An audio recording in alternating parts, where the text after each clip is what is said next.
കലാകായിക സമിതി തടത്തിൽ വാർഷികാഘോഷം സംഘടിപ്പിച്ചു. സാംസ്കാരിക സമ്മേളനം നടന്നു. കലാകായിക സമിതി തടത്തിൽ 35ാം വാർഷികാഘോഷം സംഘടിപ്പിച്ചു. സമന്വയ സന്ധ്യയും സാംസ്കാരിക സമ്മേളനവും നടന്നു. പ്രശസ്ത സാഹിത്യകാരനും അധ്യാപകനുമായ CM ദുനിയചന്ദ്രൻ മാഷ് സാംസ്കാരിക സമ്മേളനം ഉദ്ഘാടനം ചെയ്തു.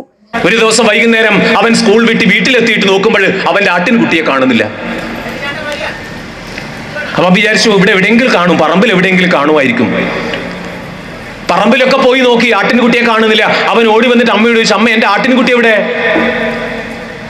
അത് അവിടെയെങ്കിലും കാണും. എവിടെയില്ല അമ്മ, ഞാൻ നോക്കി, അപ്പുറം ഇപ്പുറമൊക്കെ നോക്കി. സത്യം പറ, എന്താ എന്റെ ആട്ടിൻകുട്ടി പറ്റി, എവിടെ അത് പോയതൊക്കെ ചോദിച്ചു. കുഞ്ഞ് കരയാൻ തുടങ്ങിയപ്പോ അമ്മയ്ക്ക് സത്യം പറയേണ്ടി വന്നു, മോനെ ആ ആട്ടിൻകുട്ടിയെ നിന്റെ അച്ഛൻ ഇന്ന് വിൽക്കേണ്ടി വന്നു. ഇവിടെ അരി വാങ്ങാൻ മറ്റൊരു ഗതിയും ഇല്ലാത്തത് കൊണ്ട് ആട്ടിൻകുട്ടിയെ വിൽക്കേണ്ടി വന്നു, മോനെ നീ കരഞ്ഞു കുഴപ്പാക്കല്ലേ, ക്ഷമിക്കുക എന്ന് പറഞ്ഞു. പക്ഷേ കുഞ്ഞു വിടുന്നില്ല. കുഞ്ഞ് നിർത്താതെ കരയുന്നു, നിലവിളിക്കുന്നു. എന്റെ പ്രിയപ്പെട്ട ആട്ടിൻകുട്ടിയെ നഷ്ടപ്പെട്ടതിലുള്ള സങ്കടം അവന് സഹിക്കാൻ പറ്റുന്നില്ല. അച്ഛനും അമ്മയും എത്ര സമാധാനിപ്പിക്കാൻ ശ്രമിച്ചിട്ടും അവന് സമാധാനം തോന്നുന്നില്ല. ഒരേ കരച്ചിൽ. അച്ഛനോട് പറഞ്ഞു, എനിക്ക് ഇപ്പൊ കാണണം എന്റെ ആട്ടിൻകുട്ടിയെ. അവന്റെ നിർബന്ധം സഹിക്ക വയ്യാതെ ആ കുഞ്ഞിനെയും കൊണ്ട് അച്ഛൻ ആ ആട്ടിൻകുട്ടിയെ വിറ്റ വീട്ടിലേക്ക് പോകുന്നു. ആഘോഷ കമ്മിറ്റി ചെയർമാൻ അശോകൻ A അധ്യക്ഷത വഹിച്ചു. ആഘോഷ committee convener Manoj Kumar P സ്വാഗതം പറഞ്ഞു.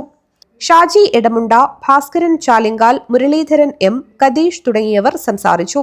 ആഘോഷ കമ്മിറ്റി ജോയിന്റ് കൺവീനർ ശ്രീധരൻ നന്ദിയും പറഞ്ഞു.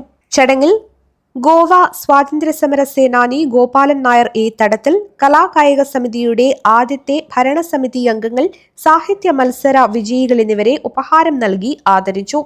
തുടർന്ന് കരോക്കെ ഹിറ്റ് ഗാനമേളയും അരങ്ങേറി. വാർഷികാഘോഷത്തിന്റെ ഭാഗമായി വിവിധ കലാപരിപാടികളും സംഘടിപ്പിച്ചു. News bureau, Kanhangad.